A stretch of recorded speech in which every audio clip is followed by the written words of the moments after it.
কিছু গুরুত্বপূর্ণ বাগধারা বিভিন্ন পরীক্ষায় বিভিন্ন সময় আমরা দেখতে পারি।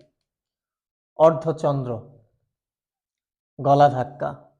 অর্ধচন্দ্র কিভাবে? একটা চাঁদ যখন ওঠে এবং গলা ধাক্কা যখন দেওয়া হয় তখন এই হাতটা এরকম বাঁকা থাকে, অর্ধেক চাঁদের মতো। এই জন্য একে বলা হয় অর্ধচন্দ্র গলা ধাক্কা। গোঁফ খেজুরে, নিতান্ত অলস। এক ব্যক্তি খেজুর গাছের নিচে শুয়ে আছে এবং তার বিশাল গোঁফ ছিল। তো তখন একটি পাকা খেজুর তার গোঁফের মধ্যে পড়ে এবং সে এতটাই অলস ছিল, সে এইটা নিয়ে খাচ্ছিল না, জিহ্বা দিয়ে বারবার করতেছিল।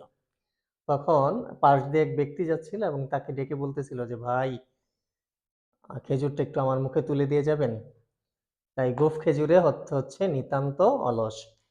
এরপর আমড়া কাঠের ঢেঁকি। আমড়া কাঠ দিয়ে তেমন কিছু তৈরি করা যায় না, এই জন্য আমড়া কাঠের ঢেঁকি অপদার্থ। ভেজা বিড়াল, ভণ্ড।